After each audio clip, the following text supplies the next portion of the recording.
جس زمانے میں مہدی عباسی رہ پہ رہتا تھا تو اس کی تعلیم و تربیت کے لیے منصور دوانکی نے شرفی بن کتامی کو اس کا استاد مقرر کیا۔ ایک شب مہدی نے اپنے استاد سے درخواست کی کہ وہ اسے کوئی دلچسپ واقعہ سنائے جس کے سننے سے اس کی طبیعت بہتر ہو سکے۔ پھر شرفی نے یہ داستان بیان کی کہ ہیرا کے ایک بادشاہ کے 2 دوست ہوتے تھے۔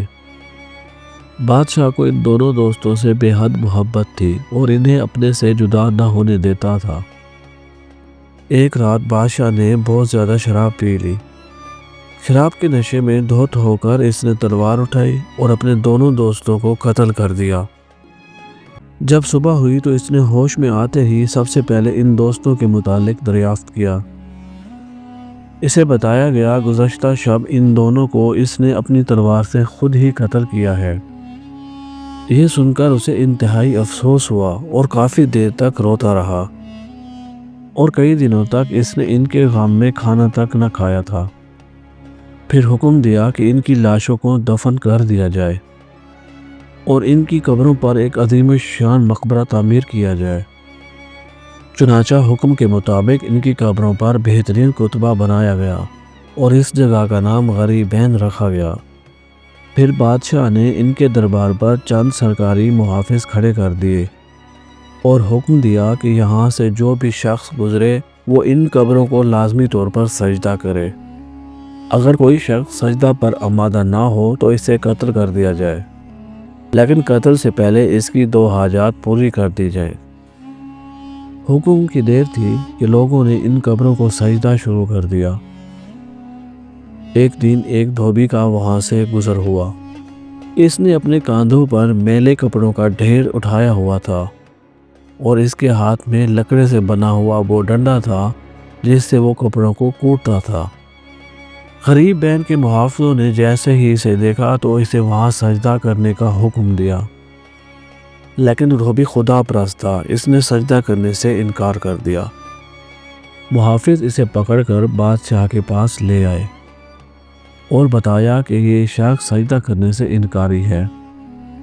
بادشاہ نے کہا، وائے ہو تم پر، تم نے سجدہ کیوں نہ کیا؟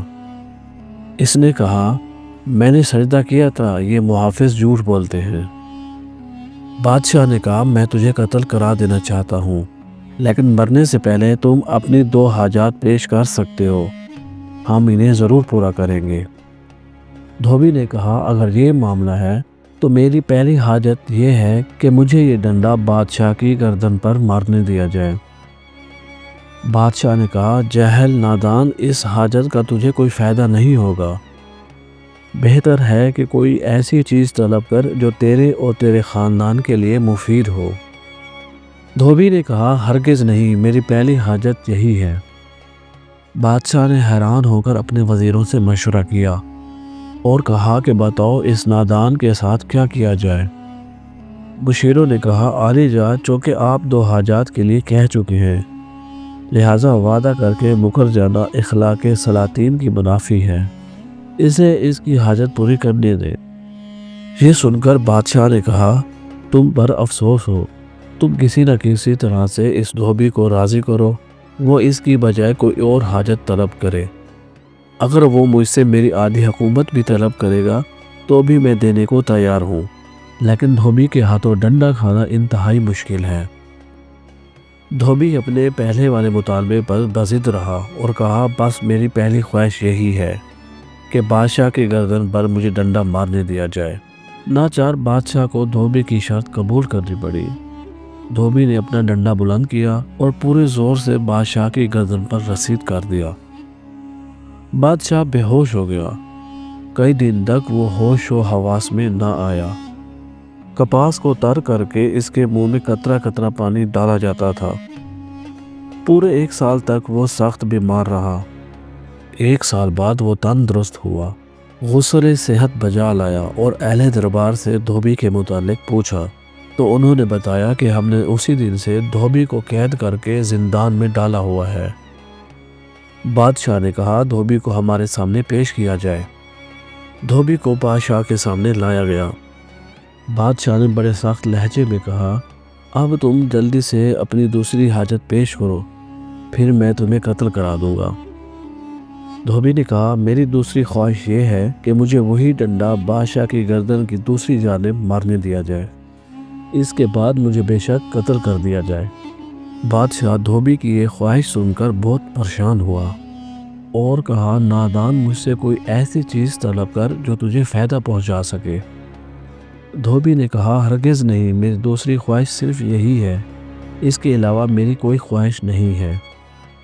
بادشاہ نے اپنے وزراء سے مشورہ کیا تو انہوں نے کہا جناب، شرط قبول کیے بغیر کوئی چارہ کار نہیں ہے۔ بادشاہ نے کہا افسوس، اس کی ایک ضرب نے مجھے 1 سال تک بستر پر لٹایا ہے، اب اگر اس نے دوسری ضرب ماری تو میں مر جاؤں گا۔ آخر کار بادشاہ نے دھوبی سے کہا جس دن تجھے محافظ گرفتار کر کے میرے پاس لائے تھے اس دن تو نے کہا تھا کہ تو نے سجدہ کیا ہے، لیکن محافظ جھوٹ بولتے ہیں۔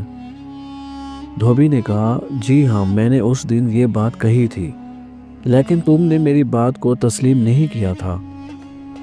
بادشاہ یہ سن کر اٹھا اور دھوبی کو بوسے دینے لگا اور کہا میں گواہی دیتا ہوں کہ تو سچا ہے اور محافظ جھوٹے ہیں۔